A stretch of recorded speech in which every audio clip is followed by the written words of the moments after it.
afternoon. It's Tuesday, September 3rd, 2024. Peace is a path to the prosperity of a nation. Let peace reign. On the news this afternoon, PDP NWC to meet over Rivers' other matters.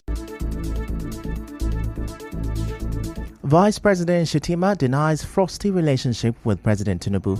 Dangote refinery begins rollout of petrol. On the foreign scene, President Putin welcomed in Mongolia despite ICC arrest warrant. I'm Ifechuku Moyena with the news.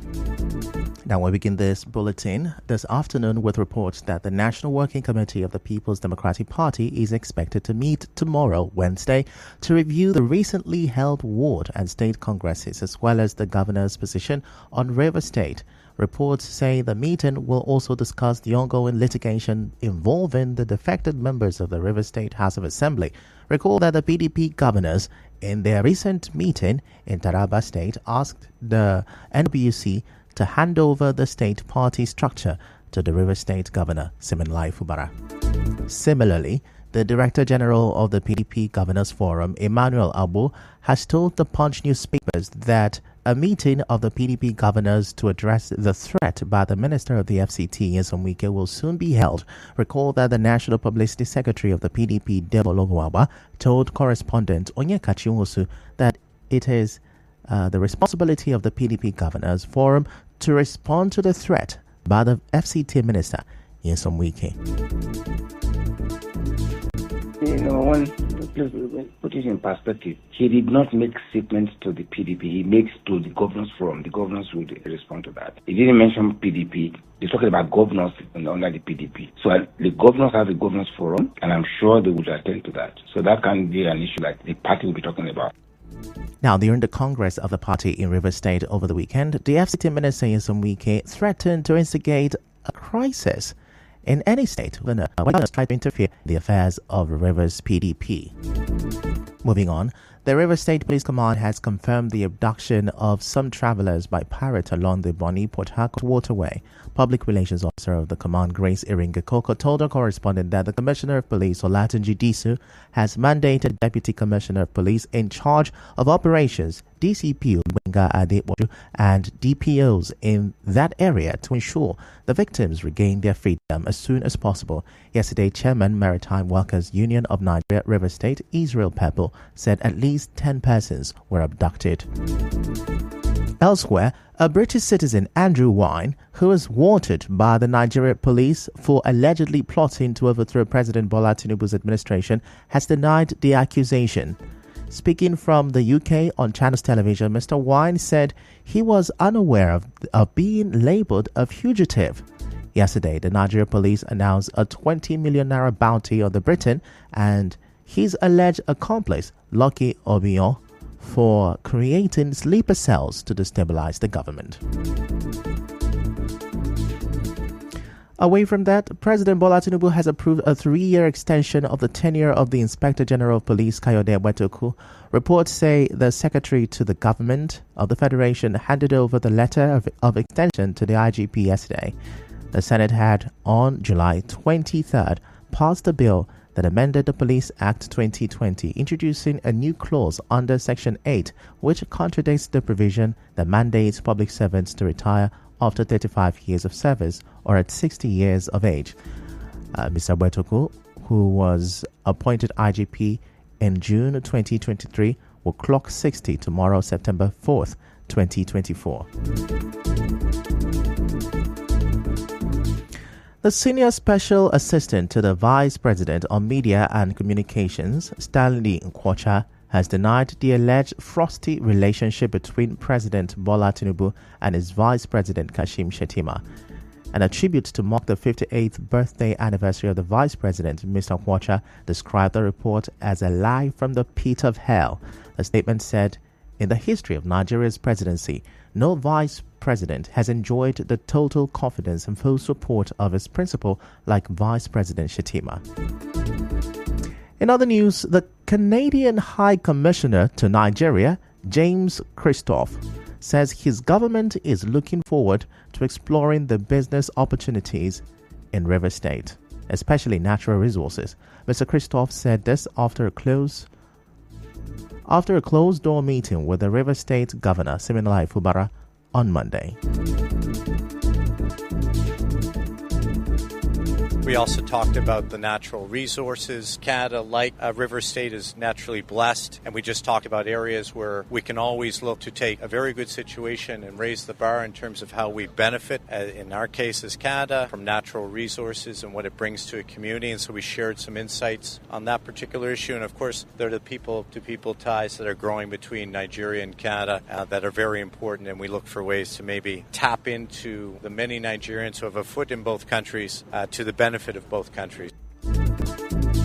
Correspondent to Yekachi reports that the Canadian envoy is expected to visit the medical oxygen facility in Eleme, which was supported by Canada. Still to come, Dangote Refinery begins rollout of petrol. Stay with us.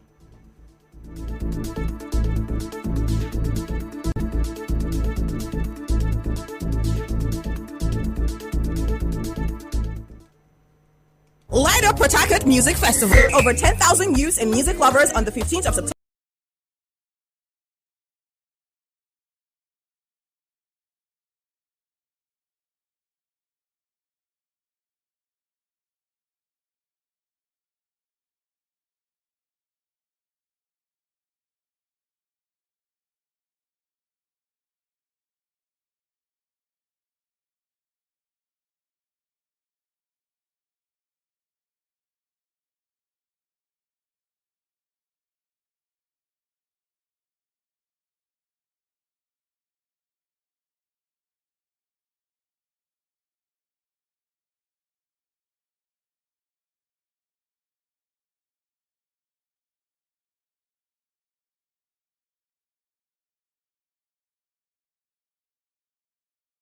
The federal government has denied directing the Nigerian National Petroleum Company Limited to sell fuel at 1,000 naira above the approved pump price. In a statement, the special advisor for media and communication to the Minister of State for Petroleum, Namaka Okafor, said the report was concocted and ill-conceived to sow discord and confusion in the oil industry. The statement said the government has never interfered with petroleum pricing with NNPCL.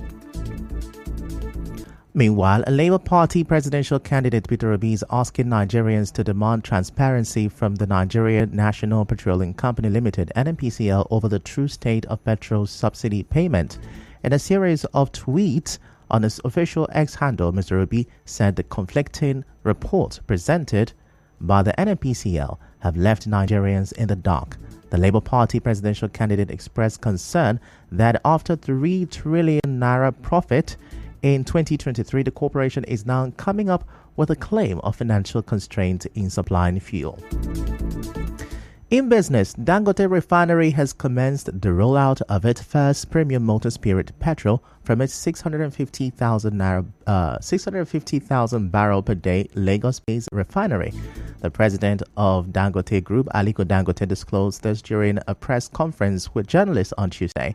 He stated that the company's petrol will substitute import dependency, bring down inflation, and stabilize the naira against the dollar. He said the petrol will hit the Nigerian market as soon as discussions are finalized with the Nigerian National Petroleum Company Limited.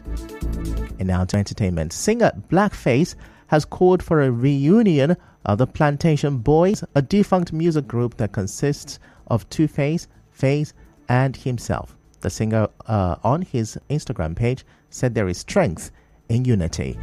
And now to sports. Super Eagles forward Victor Osimhen says he's ready to give his best to Galatasaray fans after completing a loan move to the Turkish club. The striker is expected to complete his medicals at the club before an official announcement would be made. And now on the international scene, Russian President Vladimir Putin has arrived in Mongolia, his first visit to an International Criminal Court ICC member since it issued a warrant for his arrest last year. Now, he was welcomed by Mongolia's leader at a lavish ceremony in the ancient nation's capital, Ulaanbaatar, on Tuesday. The Russian leader is wanted by the court for the alleged illegal deportation of Ukrainian children.